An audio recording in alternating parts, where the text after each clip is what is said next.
بہت پرانی بات ہے، دنیا کے سب سے ٹھنڈے مگر سب سے خوبصورت علاقے میں کوہ سفید نام کی ایک سلطنت تھی۔ ہر سال کرسمس پر وہاں ایک خاص چیز ہوتی تھی۔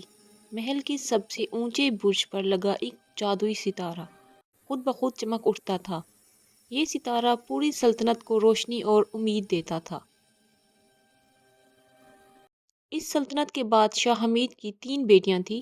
بڑی بیٹی ماہم جو صرف سونے اور ہیروں سے پیار کرتی تھی، دوسری مناہل جو ہر وقت اپنی بہن اشال سے جلتی تھی، اور سب سے چھوٹی اشال جو نہ تو زیادہ خوبصورت لباس پہنتی تھی اور نہ ہی اسے ہیروں کا شوق تھا، مگر اس کی آنکھوں میں ایک عجیب سی چمک تھی، نیکی کی چمک۔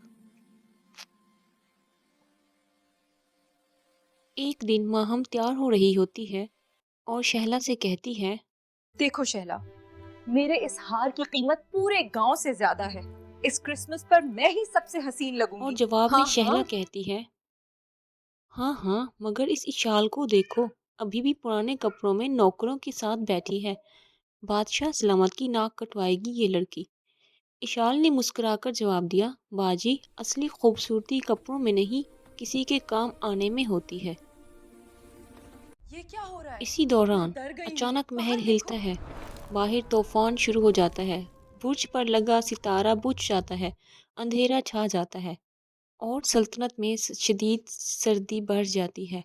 پانی جم جاتا ہے، پرندے گرنے لگ جاتے ہیں، لگتا ایسا ہے جیسے اب کرسمس کبھی نہیں آئے گا۔ بادشاہ بیمار حالت میں اپنے تخت پر بیٹھا اپنی تینوں بیٹیوں سے باتیں کرتا ہے، میری بیٹیوں، وہ ستارہ ہماری سلطنت کی روح ہے۔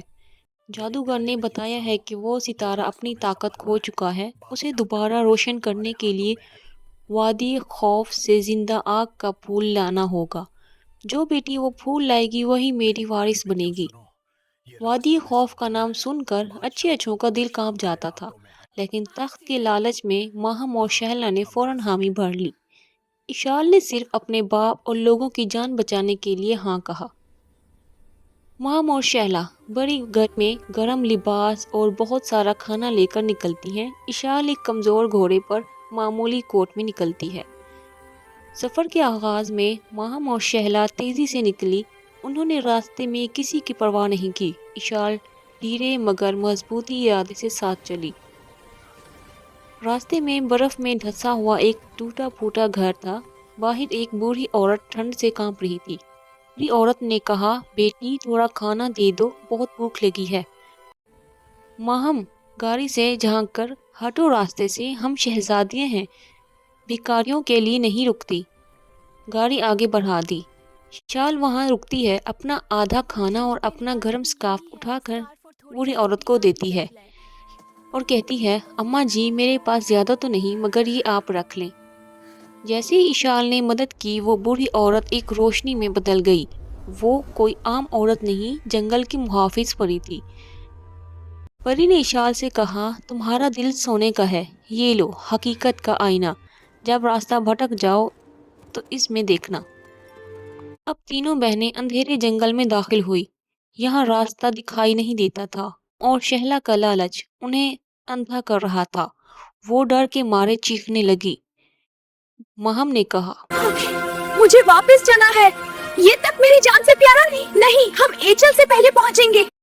اچانک ایک بڑا بھیڑیا ان کے راستے میں آ جاتا ہے۔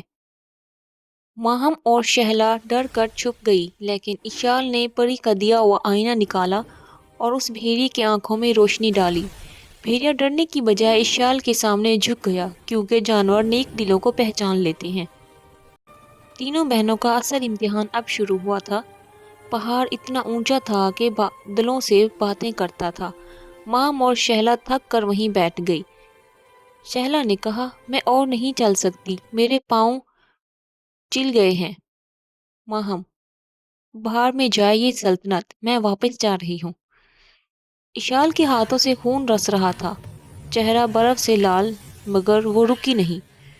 وہ چٹانوں کو پکڑ پکڑ کر اوپر چڑھ رہی تھی اور خود سے کہہ رہی تھی، ہمت نہیں ہارنا اشال، بابا جان کے لیے، اپنے لوگوں کے لیے، بس تھوڑا اور۔ آخرکار تمام مشکلات کے بعد اشال چوٹی پر پہنچی۔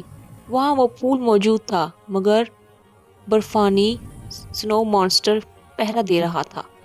مانسٹر نے حملہ کیا۔ اشال نے لڑنے کی بجائے اپنی بچی ہوئی روٹی مانسٹر کی طرف بڑھائی۔ جو سے بھوکا تھا شانت ہو گیا۔ جب اشال پھول لے کر واپس آئی تو اس کی بہنوں نے اسے گھیر لیا۔ انہوں نے اشال سے پھول چھین لیا اور اسے وہیں برف میں چھوڑ کر بھاگ گئی۔ مام نے کہا اب یہ پھول میں بابا کو دوں گی اور ملکہ بنوں گی۔ وہ دونوں بہنیں پھول لے کر دربار میں جاتی ہیں۔ ماہم اور شہلا پھول لے کر بادشاہ کے پاس آتی ہیں۔ پھول مرجھا چکا ہے اور کالا پڑ جاتا ہے کیونکہ برائی کبھی جیت نہیں سکتی۔ جیسے ہی ماروخ نے پھول بادشاہ کو دیا وہ راکھ بن گیا کیونکہ وہ پھول صرف سچے ہاتھوں میں ہی زندہ رہ سکتا تھا۔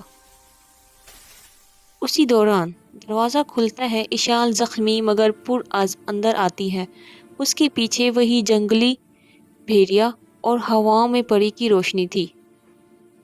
اشال خالی تھی لیکن اس کے دل کی روشنی اتنی تھی کہ محل کا بجھا ہوا ستارہ اچانک جگمگا اٹھا۔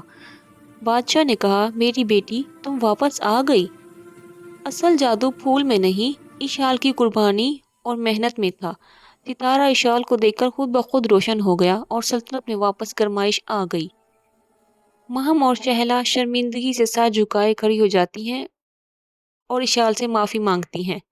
انہیں اپنی غلطی کا احساس ہوا۔ انہوں نے اشال سے معافی مانگی۔ بادشاہ نے اعلان کیا کہ اشال ہی اگلی ملکہ ہوگی، لیکن اشال نے کہا کہ ہم سب مل کر حکومت کریں گے۔ اور یوں کوہ سفید میں اب تک کا سب سے خوبصورت کرسمس منایا گیا۔ اس کہانی نے ہمیں یہ سکھایا کہ کامیابی لالچ سے نہیں محنت اور نیکی اور ایمانداری سے ملتی ہے۔